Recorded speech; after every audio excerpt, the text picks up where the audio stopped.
Well, hello, everybody. How you doing, Bobby? Doing great. How you doing, Ed? Can't complain. Good, good. Yeah, I'll be home this evening. Awesome. Good for you. Yes, she'll How's be in the the studio tomorrow. Huh? how's the bed for you? Oh, that's Is it fine. decent? Yeah, but it's Houston, so we went from 70 something humidity to freezing cold. Now back to the 80s humidity. Gotcha. Can't The- miss. Can't miss this. I love this place. Yeah, See my the skin's so soft. yeah. See, that's the benefit, right? My hands are dry right now, Yeah, mine are still dry because I wash them all the time. but that's always the problem when I travel, man. Is like nothing compares to my bed at home. No, of course not. No, You know. mine. Yeah, but it's fine. Yeah. They at least had Tempur-Pedic pillows. There you So, go. yeah, that's the most important thing for me, my neck. Yeah. But enough about my personal life. Anyway, so what's going on in the market? Because, again, rates are going to be all over the place, and there's no sense really focusing on that, too Yeah. much. Yeah. I mean, like you always say, the rates are the rates. It depends on the day. They fluctuate. If you sit there and pay attention to them, they're just going to drive you nuts. Yeah, you'll lose hair like we both Yeah. have. Yeah. Yeah. See, that's what happened to me, man. The rates kept changing. Yeah, me too. It's like it's all gone. Got worse this year. All right, so a couple things I want to go over. I didn't bring this up on Tuesday's show, but I wanted to show it. The number of, I think I did bring it up on Tuesday's show, and but I want to make sure I bring it up again. Just the active listings are very low, and they're going to stay lower than if you look here in 2018, 2019, and 2020. We're about, I don't want to say half, but it's pretty close, a little over that. So 60% of that.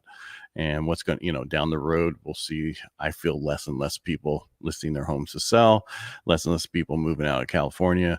Because as I said on Tuesday, where I'm staying at, right down the road, the townhouses start at $650. It's that so much cheaper, a better place to live in Texas. And at 3% taxes, property taxes, what's that, 18 grand a year? That's actually more than Yikes. that. Yeah. And that will double every 10 years. That's crazy, man. Because it can go up 10% of the value. It goes up each year. Mm-hmm. So your taxes could double every 10 years. Now, do you know if they do the 10% increase every year, or is that just something that's an option? No, that's whatever the value is. I guess we'll go up 10% of that every year. It's like our 3% that we have in Prop 19, but they're at 10. Yeah. Yeah. Well, I mean, the positive thing, at least they don't go up to the new value every year. Yeah. Right. Because if True, that would be, if it went and 3% property taxes is huge, man. Almost 19 grand on that. That's $3,000 per every 10 grand. Right? Is that right? No. That's no, for every 100,000, it's $3,000. I was gonna say you're the math guy, man. No, not today. I'm not. I can tell. No, so it's 3,000 for every 100,000. So figure that $1 million. It's 30 grand a year. But and that's just an average house anymore. Yeah. I guess depending on where you are in California, right? Right. I mean, even Modesto. Think about the average price point in the college area and other areas. They're getting close. So. Yeah, I know it's pretty incredible, man. We're you used to only see $1 million homes in Del Rio, and now it's not uncommon to see them in lots of neighborhoods. Yes. Yeah. And that's okay because the ones in Del Rio are double that now. Yeah, That. yeah, they are. But anyway, go ahead. I'm go sorry. I was gonna say so in the last show we were talking about how there's kind of a lack of inventory and people aren't really needing to move. So you said you wanted to discuss ADUs. Right. Additional dwelling units. We talked about this, I think, a few times over the last year about how you can add an ADU to your backyard. And I think people should do that with two reasons. One, with inflation the way it is, you can make more money, right? You can have enough money to pay for your mortgage and other things. And you can have another place for your kids to stay since they're not leaving. So here's the thing that I love, because I have an ADU in my backyard, right? And it was built long before I ever bought the house, but it's the independence that comes with the ADU, right? So, right, as the last 10 years, we've had different family members that are adults living in there, but someday when my kids are in college They can live out there and they can pay me rent, but they'll have their own space. They can do what they wish, and it's not connected to the house, and that's always nice too, if you want to ever look into using it as like a rental for someone that's not part of the family. Right. And then eventually you move into it and rent out your house. Yeah. Well, I'd have to see about that, man. I'm just saying some people do that too. Yeah. As they get older, they're like, we don't need this big house. We can do the backyard and rent the front house out. Yeah. Yeah. I mean, or you go and buy something else and you keep that as, it's 2 rentals now. And that's the positive thing. So having an additional dwelling unit and in the way that it's written now, you have to allow you to put them in. They can't stop you as long as you have enough space. Well, and I've seen 3 different ones in my neighborhood just as of like the last year. Oh, really? Yeah. New ones that have been built. And obviously, these have been built by contractors, and they look great. Because you can get a modular one, not a manufactured one, but a modular. You can't put a trailer in the backyard, right? The mobile home that you single wide. You don't want to do that because they'll change how they look at everything. You can still do one supposedly under FHA. I've never done one under FHA, but they say you can, but I just don't think anybody will want to securitize it, even though it can be done under FHA. But you can go to like, one of these companies who make them in the factory, and then they bring it out and they drop it down on the foundation and you're good to go. Yeah. Yeah. Well, yeah, I was going to say, so I don't think we ever discussed the financing of an ADU. So say I wanted to build another HELOC. Yeah. HELOC, cash out, refinance. So in this market, you'd be doing a HELOC and then eventually, or a HE loan, which is, has nothing to do with pronouns, but it just means that it's like it's a fixed rate second. They call it a HE loan. I don't know why they do that, but it's basically off your equity, and it's a fixed rate second. But the problem with that is both those rates are about the same right now. So let's just hypothetically say they're 10 to 11%. If you lock in at 10% right now, and when the Fed eventually stops raising rates and starts lowering rates, the HELOC, those rates will go down, or the other one will stay up there, and you have to refinance that second down the road, meaning that you can refinance just the second into a lower interest rate, or you can put the first and the second into one new loan down the road. And that's what I think a lot of people will do. And what's the term on that HELOC? There are 30 years, but the first 10 years is interest only, and then the last 20 is done at amortization for 20 years. So what happens is, if you only pay the interest portion of it the first 10 years, your payment's going to like triple by the time you do the last 20 years. Yikes. Okay. That's when most people call me to try to stick them both together. Gotcha. Because if you got a really low rate on your first, and then you have a HELOC that's at 10%, you have average the two rates, it's probably 4.95, 5.5, depending on what those numbers are. So it's not a bad thing, even though it sounds really bad having a 10% second.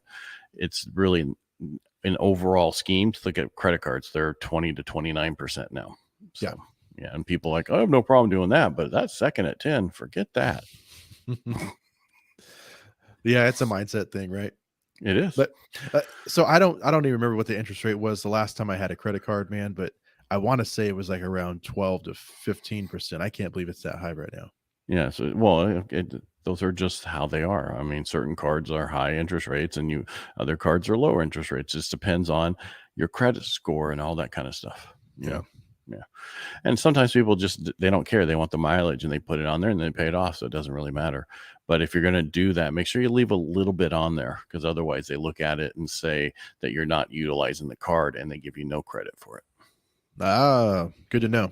Chapter 1 of my book. I've had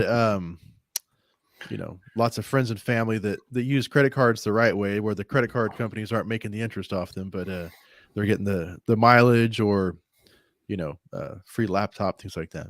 Right. But you just pay it off after the statement comes. Just pay it off, or leave a little bit, because if you pay it off before the statement comes, before they put it, they think you're not utilizing the card. It's huge. A lot of people try to pay it off way before that because they don't want to carry a balance. Well, you're not getting the credit from it. Yeah. Be careful. Chapter 1. Anyway, appreciate everybody who bought my book. I appreciate it. Yeah. the biggest thing I want to say is just don't worry about interest rates. Figure out what your plan is. And that's in anything for job, work, whatever, that whole thing. What's your plan for the future? You need to figure that out. Put a 5-year, 10-year, and 20-year plan together so you know what you're doing. You're going that way. Most of us get tied. It's just our plan is to get the kids out of the house, or take care of the kids and get them to soccer or something else this week. Yeah. Right. What's for dinner plan kind of thing. And I think we need to focus more on long-term planning and goal planning. Yeah. No, I totally agree with you, man, especially in this economy, Yeah. It reminds me of my favorite quote, right, from that song Beautiful Boy, or is it Darling Boy, where life is what happens to you while you're busy making other plans. Yeah, that's been around for a long time. But yeah, that's what happens. Life happens while you're planning, but you need to still plan for what you want. Otherwise, exactly. Have a goal in mind, right? An end game, and because that's how you get better in life and do what you want. Sorry. Well, and kind of to tie back into what we've always said is like when you're looking at purchasing this home, you have to look long term, right? If you look in the short term, people talk themselves out of buying a house all the time because they say, "Oh man, that's like $300 more than what I'm paying in rent right now." Like, but it's investment. And in 2 years from now, you'll be paying the same amount and you'll be wishing you'd bought that house. Right. And then the difference is one is a cost and one is an investment. There's the difference. Nobody would take $1,500 and put it in the middle of the street and just walk away from it. But that's what you're doing when you're renting. You get no benefit from it except for living there. Well, you stand there in the street, put it there and watch it go away. That's the same thing. You want to buy the house so that in every dollar you put into it, payment wise, goes into your investment. It's your property, your everything. That's the difference. If you always look at it as a cost, same thing with coaching or any masterminds, that kind of stuff. If you look at it it's an investment in you, not a cost. And that's what people sometimes don't look at. Yeah. And that wasn't for you. That was just, anyway, so it's important that you benefit from what you're trying to do in life. And so, because right now, with our industry, you see a big change. You're going to see change going forward. You see inflation there. You're going to see things get harder. Other companies are going to start laying off more to a certain point. But we still have a bunch of jobs out there we've never had before. And that's because a lot of people stop working. So the positive thing, if you do get laid off, you can go get another job. And if you need to make more money to buy that house, you can do that now. Go get a better job. People changing jobs right now are getting a 16% increase. That's incredible. Yeah. Yeah. It sounds like we still have a job market where, manpower's in demand. Yeah. Because people aren't showing up. People aren't working for some reason. There are all these Instagram or all these influencers out there or something. I don't know what they're doing. Or so they think, right? Well, so that's what they think. But they're getting by on the stimulus plans that we used to have that went away. But once you give somebody some type of money they're used to, you just take that desire to move forward and build a life for themselves. It just seems like I don't want that. I don't want to live in communism or socialism. I want to live in capitalism where the harder I work, the more money I make and the more things I can do. Yeah. And that's why I keep telling my kids, hey, learn a work ethic because 20 years from now, you guys are really going to stand out. They stand out right now. So it's hopefully by 20, the younger generation right now is more like the older baby boomer generation, which is hard workers. And that's what we're starting to see. But that in between generation, and this is not, if you're in that and you're a hard worker, please don't think I'm knocking you down, but this is just generalizing. That's kind of how it's coming across. And yeah, you're right. Just get out there and work and do your job and you'll do very well. Yeah. Yeah. All right. I guess we went all over the gamut today, Bobby. All right. No, always good. Yeah. All right. Thanks for being here. And thank you for watching, Bobby. Again, thank you for showing up today. I appreciate it. Thank you, Ed. I appreciate it, man. I know you're traveling, so I know it's not easy to put on a show. Yeah. Well, I have to put on a show because who else will? Yeah. All right.